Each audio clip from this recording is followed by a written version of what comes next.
Hello, everyone, and thank you so much for joining us today. I am Dr. Leah Jeanette. I'm the director of our Master's in Bioethics and Medical Humanities program, and we're delighted that you're checking out our new concentration in health policy for our master's program. I want to introduce my two colleagues that are with us today. I have Dr. Eileen Anderson and Dr. Sana Liu. Dr. Anderson, can you introduce yourself a little bit to us? Hi, I am so happy to be here today to talk about this exciting development in our program. I direct the educational programs in Bioethics and Medical Humanities at the Case Western Reserve University School of Medicine. And Dr. Liu, can you introduce yourself, please? Hi, it's wonderful that you're looking into this new, I think, wonderful concentration. And I'm in the Department of Bioethics, and you can see my other secondary appointments here as well. So one of the questions we get before we really dive into this concentration, kind of at a very high level, is why study bioethics and medical humanities? Dr. Anderson, I'm sure you hear this question a lot. How would you answer that? We do, although it's really interesting because the pandemic made some of the issues that we deal with more viscerally felt, because the questions around healthcare and the healthcare industry, healthcare practice, the questions about healing and suffering and diseases and technology and advancements bring us to bioethics and medical humanities. So many times the questions are not, can we do something? But as we get more and more capacity, it's should we do it? And then how should we do it to ensure values such as justice and respect for people? And the core question that I think as a society we are constantly wrestling with, and certainly as individuals and groups, what kinds of values should inform our policy and practice, which is what we're here to talk about and highlight today. And another question that I hear a lot is how does a degree in this field and the study of this field impact a student's career path? And our feedback of our well over 1,000 graduates is incredibly positive. Bioethics and Medical Humanities exposes our students to these incredible interprofessional and multidisciplinary experiences. They learn how to see these important questions from many different perspectives and learn about fields and careers that they didn't even know about necessarily when they entered the program. They get a really diverse set of experiences in clinics, in the community, in the classroom, and even abroad in this program. So our students go on to all kinds of clinical professions, such as doctors, nurses, PAs, and many others that they learn about. Many of them, and probably some who will be interested in this concentration, will go on to legal and regulatory work. They go on to nonprofits. They work in all of these different fields that you see here. And one thing we do hear a lot, if someone is not quite sure, they know they want to work in something related to human health. They want, well, even we had veterinary students this year, so not just human, but they want to work in the field of health, but they're not quite sure exactly how they want to dedicate themselves and their skills to help people. They get such an exposure in advising in this program that it helps them choose a career path for them. A number of our students also think this is a wonderful opportunity. One of our faculty members said it beautifully. Instead of a gap year, taking a year on and really engaging instead of taking a year off before your next professional or educational step. So our master's program is celebrating its 28th year this fall. It is a one-year program, so 2 semesters for those who complete it full-time. We also have part-time options for students, as well as dual degree with a number of programs here at Case Western Reserve. The program is designed to be customized over our 30 credit hours. So a little less than half, about 13.5, are completely electives for students, which is a wonderful way to hone in on the areas that you are interested in or the areas that you want to explore. One of our unique features is 160 hours of clinical ethics rotations, where students get to spend time in the hospitals here in Cleveland, Ohio. We have short-term study abroad immersion courses for students where they can spend 1 to 2 weeks abroad in Paris or Amsterdam, Granada, Spain. We even have a course that's in Yellowstone, a domestic course. And they're a wonderful way to really think about a cross-cultural comparison of bioethics and medical humanities issues. And then we have personalized advising for each student. So you're paired with an advisor that really can help identify what your goals of the program are and how this program over your year or several years are going to help you get to your career goal. So within this customized program, we have our traditional program, and we have 3 different concentrations. We have medicine, society, and culture, and we have health policy, and we have research ethics. We are very excited by this new concentration in health policy, spearheaded by Dr. Sana Liu. Dr. Liu, can you talk a little bit about the goals of this concentration and kind of where you see this aligning within the program? Oh, absolutely. And you know, Dr. Anderson really, I think, gave a wonderful summary of the kinds of careers that people can go into from this concentration focus. So people who choose to follow this concentration, we're going to be learning about what is social policy, what is public policy, how are policies formed, how are agendas set, who are the stakeholders that get to establish the frameworks. And then what happens to these policies, right? How are they implemented? How do we know whether a policy was good, bad, or indifferent? How is it affecting people's lives? One of the real issues is, you know, are these policies, whatever they may be, are they affecting people equitably? Or are some classes or groups of people being affected in ways that other groups are not? How should bioethicists and individuals in medical humanities be involved, right? That's somewhat of a controversial issue where some people feel that bioethicists should not play a role in policy development, that they should be completely neutral and stay outside of policy. And what's the interplay between policy and health and bioethics and politics, right? In all of these various domains, even in domains that people might not think of as being related to health, like the built environment or immigration. So these are all wonderful possibilities, I think, for people who are interested in this concentration. And one of the things we'll find as we go through these courses and look at our goals for this particular concentration is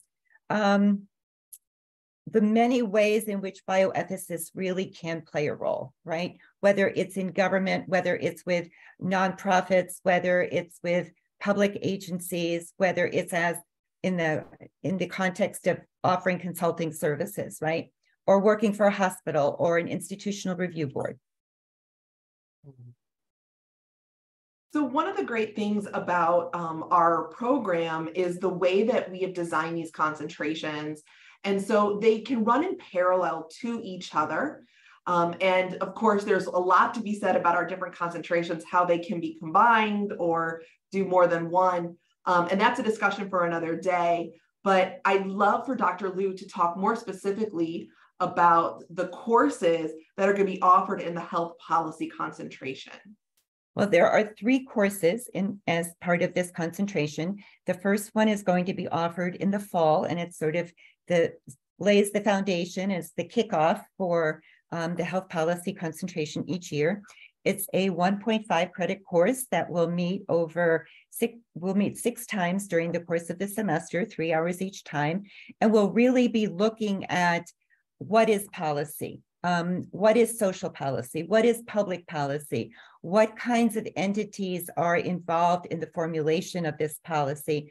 What kinds of approaches and frameworks can we use to assess the agendas that are being set for policy, assess and decide who are the stakeholders that should have a say in this policy development and the policy implementation, and then what approaches are used across diverse fields to evaluate not only the policy, but its actual implementation. And this is really going to lay the groundwork for the rest of the concentration.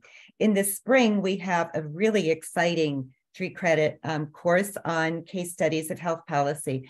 And we'll be looking at policy development across numerous domains, ranging from welfare policy to end-of-life care, to conscience clauses, to immigration, looking at the kinds of ideologies that went into formulating the policies that we have now, what the historical continuities have been, and how these policies are impacting health, and then the potential role of bioethicists in either formulating or analyzing or changing these policies. And then the health practicum is a 1.5 credit practicum in the spring that will run concurrently with the 3-credit course. And this is really designed to be attuned to students' individual interests. So some students, for instance, might want an actual placement with an institutional review board working on some of their policy guidance for investigators. Someone else might be interested in doing some policy research for an NIH study section or an NIH institute, right? Other individuals may want to be placed with a nonprofit organization or a legislative body. And still others might say, you know, I'm really interested in delving more into a particular area that we're focusing on in the case studies course, and I just really want to do an in-depth research paper. So the practicum is really broad enough to address all those different interests. Dr. Lute, this is so exciting. As you're talking about the course and the courses and the concentration and the various perspectives on this, I just keep thinking about how many different students might be interested. So students who want to go on to a clinical career, where these policies are essential to their practice and their career and learning how to have a voice and a role in them, thinking about people who want to go on to PhDs and do research in bioethics or humanities or social science, people who want to delve right into working at a non-governmental organization or maybe even in the government or IRB, et cetera. The rich experience that this concentration provides and the set of knowledge just seems so applicable to a wide array of what we do in bioethics and medical humanities. It's really exciting.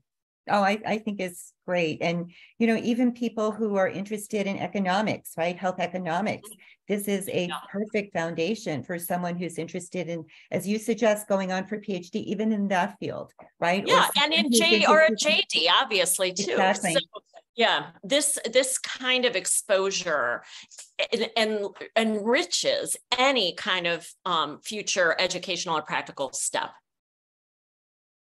And we have numerous electives, and Dr. Jeanette mentioned that individuals in the master's program have the opportunity to take 13.5 credits of electives. And we have some amazing electives that tie in so well with the policy concentration. And you can see some of them listed here. But again, depending on individuals' individual interests, right? And people's individual interests, they can choose from one or more of any of these.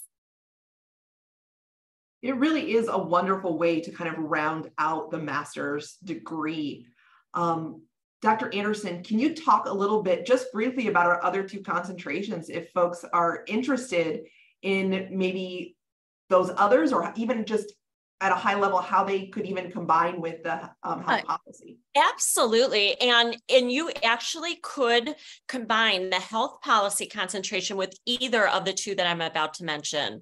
So in a nutshell, the Medicine, Society, and Culture concentration is a deep dive into understanding medical humanities, health humanities, social medicine, and arts, and how they interplay with these same issues of health and human, like across the lifespan, human development and medical and health issues that arise, but really looking into some of the kind of large structural issues that help determine differences in health experiences and outcomes. Then, making sure we understand various social science perspectives, humanities perspectives, and also we engage a variety of arts perspectives. And we do have other webinars just about this concentration if people wanted to go in and look them up, or email us and ask us if you're interested. But obviously, understanding the social cultural context that these policies grow out of would be, you could absolutely combine these two, beautifully, depending on your particular, background, interests, and goals. And then our next one in research ethics would also be pretty seamless with policy. As Dr. Liu already mentioned, you could even craft a practicum in the spring to be embedded in something like an IRB, Institutional Review Board, learning both research ethics and with an eye to how do you set this policy, which is critically important today and has helped, shaped huge currents of our nation's history and histories in places around the world.